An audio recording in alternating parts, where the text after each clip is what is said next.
Chapter 6 Humpty Dumpty. However, the egg only got larger and larger and more human. When she had come within a few yards of it, she saw that it had eyes and a nose and a mouth.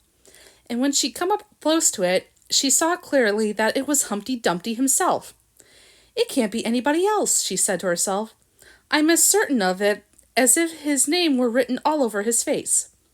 It might have been written 100 times easily on that enormous face. Humpty Dumpty was sitting with his legs crossed, like a Turk, on the top of a high wall, such a narrow one that Alice quite wondered how he could keep his balance. And as his eyes were steadily fixed in the opposite direction, and he didn't take the least notice of her, she thought he must be a stuffed figure after all.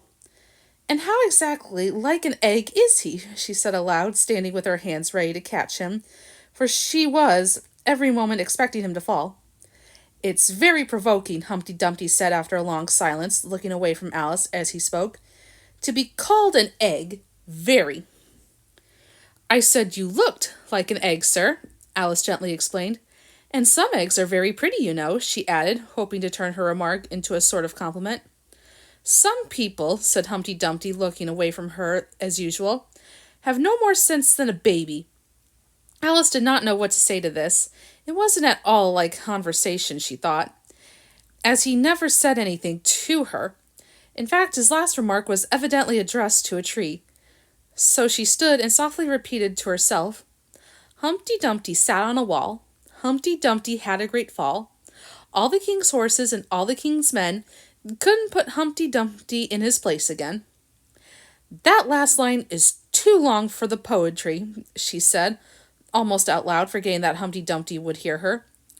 "Don't stand chattering to yourself like that," Humpty Dumpty said, looking at her for the first time. "But tell me your name and your business."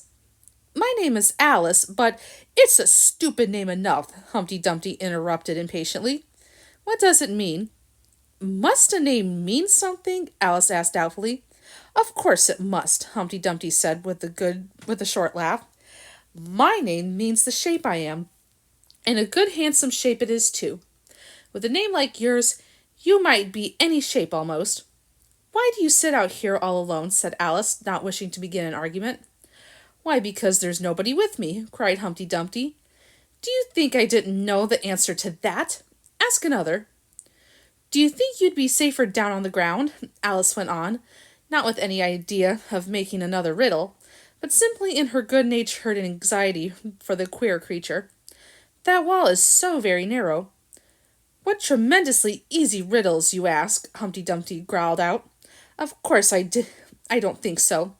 Why, if ever I did fall off, which there's no chance of, but if I did—" Here he pursed his lips and looked so solemn and grand that Alice could hardly help laughing. "If I did fall," he went on, "the king has promised me—" "Ah, you may turn pale if you like. You didn't think I was going to say that, did you? The king has promised me, with his very own mouth, to send all his horses and all his men," Alice interrupted rather unwisely.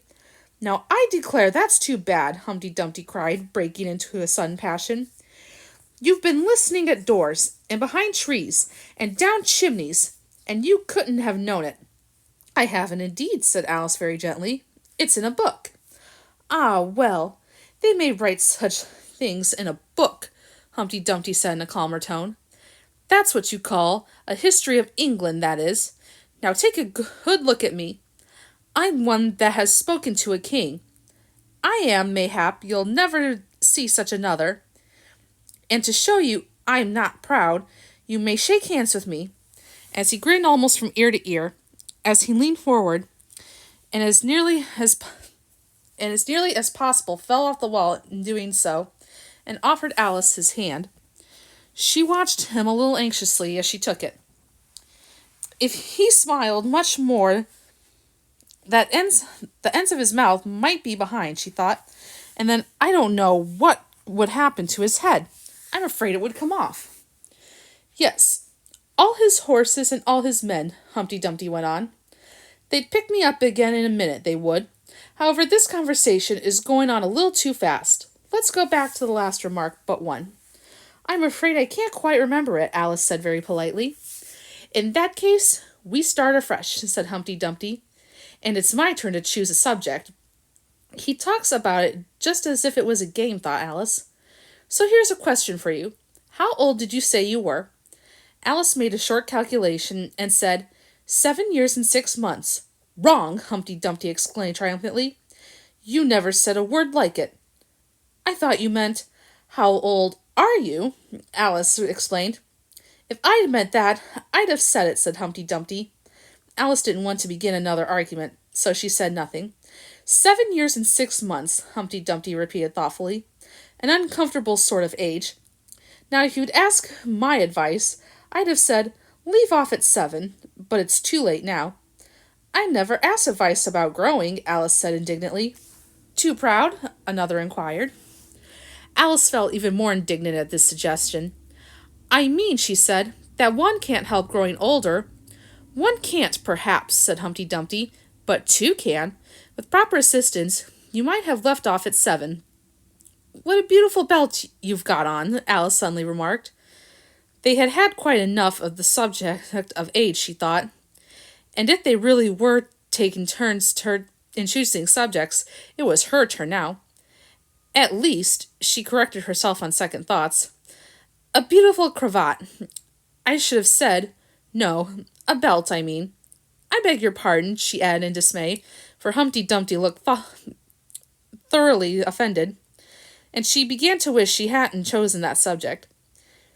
If only I knew, she thought to herself, which was neck and which was waist. Evidently, Humpty Dumpty was very angry, though he said nothing for a minute or two. When he did speak again, it was in a deep growl. It is a most provoking thing, he said at last, when a person doesn't know a cravat from a belt. I know it's very ignorant of me, Alice said, in so humble a tone that Humpty Dumpty relented. It's a cravat, child, and a beautiful one, as you say. It's a present from the White King and Queen. There now. Is it really? Said Alice, quite pleased to find that she had chosen a good subject after all.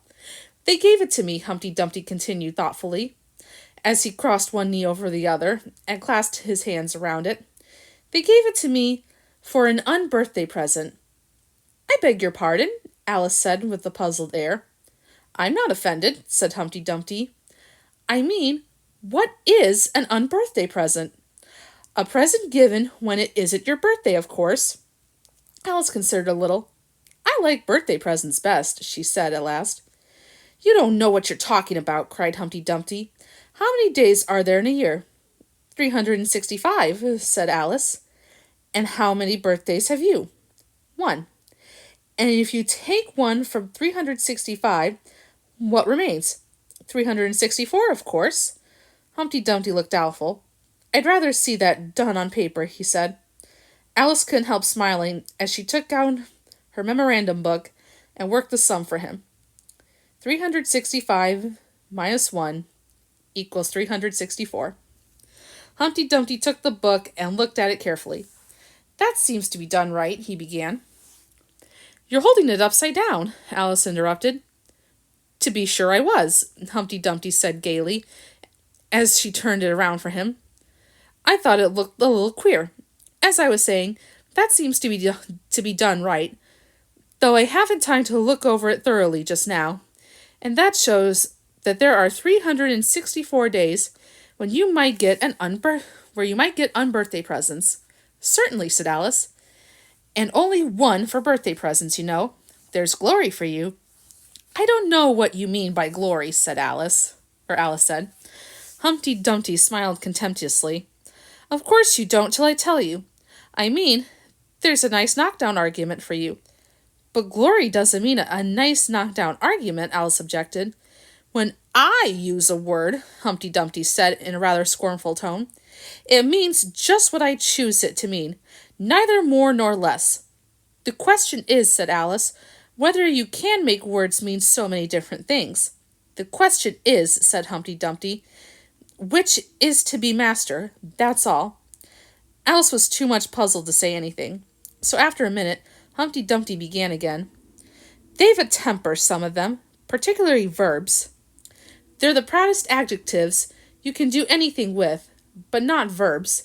However, I can manage a whole lot of them. Impenetrably, that's what I say. Would you tell me, please, said Alice, what that means? Now you talk like a reasonable child, said Humpty Dumpty, looking very much pleased. I meant by impenetrability that we've had enough of that subject, and it would be just as well if you'd mention what you mean to do next, as I suppose you don't mean to stop here all the rest of your life. That's a great deal to make one word mean, Alice said in a thoughtful tone. When I make a word do a lot of work like that, said Humpty Dumpty, I always pay it extra. Oh, said Alice. She was too much puzzled to make any other remark.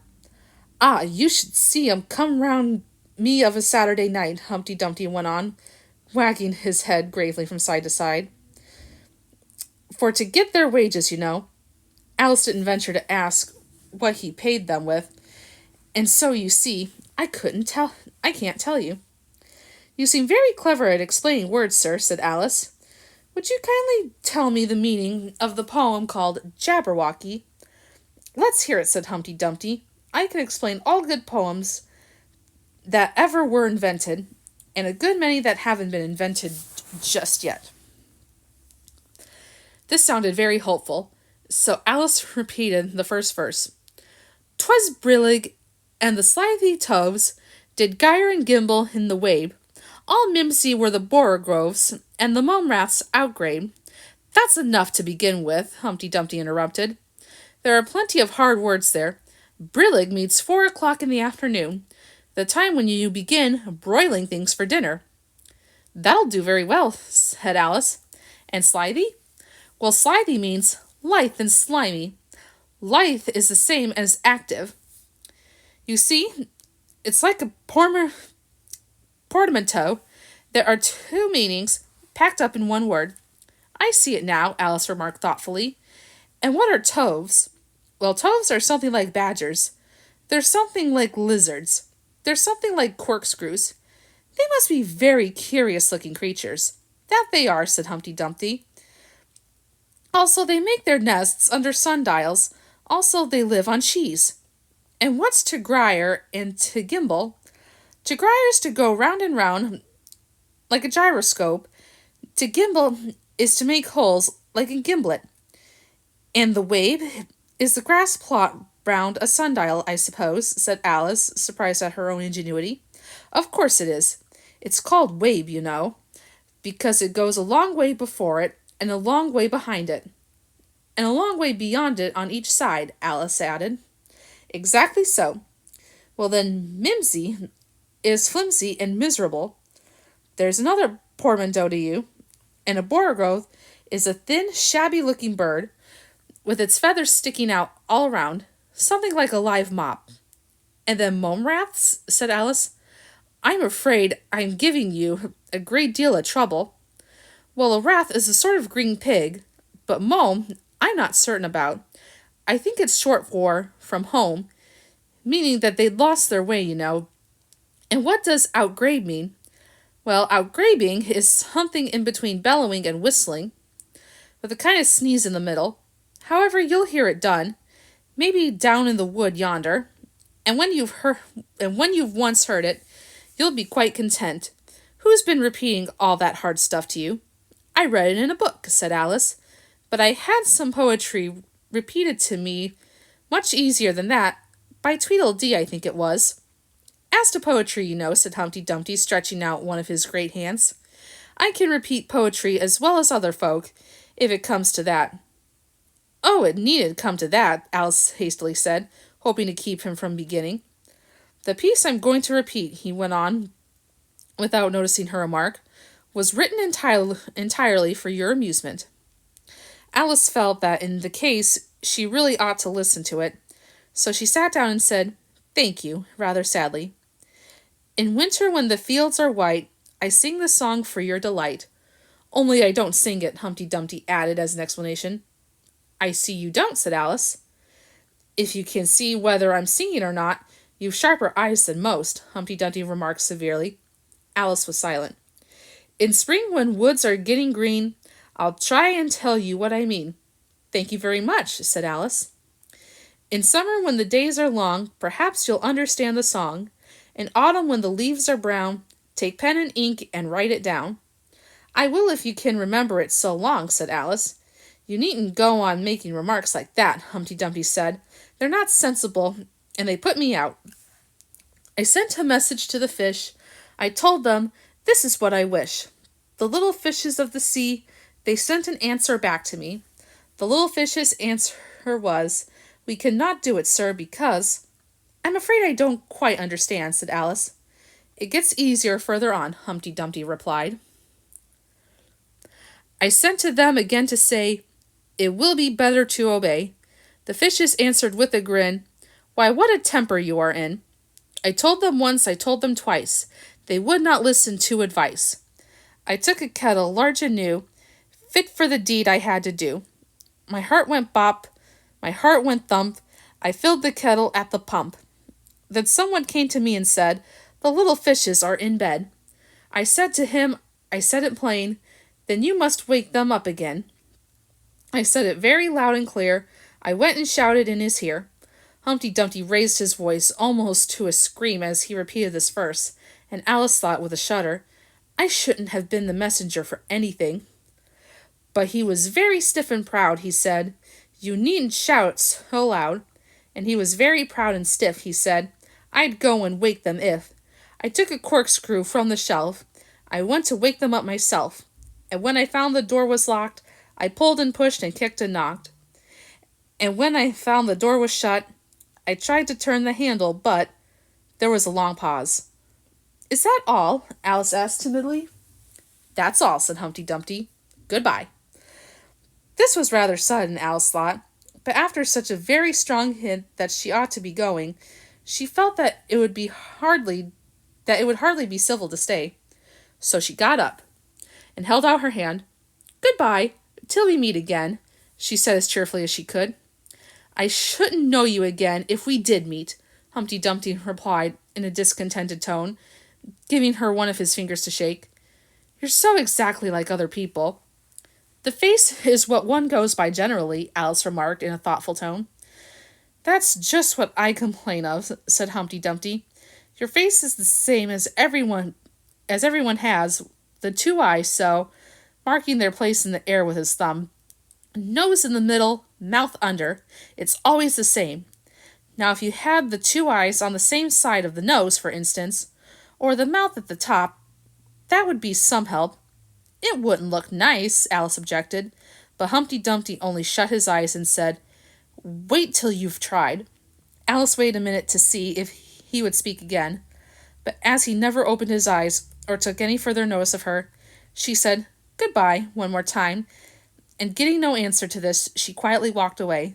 But she couldn't help saying to herself as she went on, Of all the unsatisfactory, she repeated this out loud, as if it was a great comfort to have such a long word to say.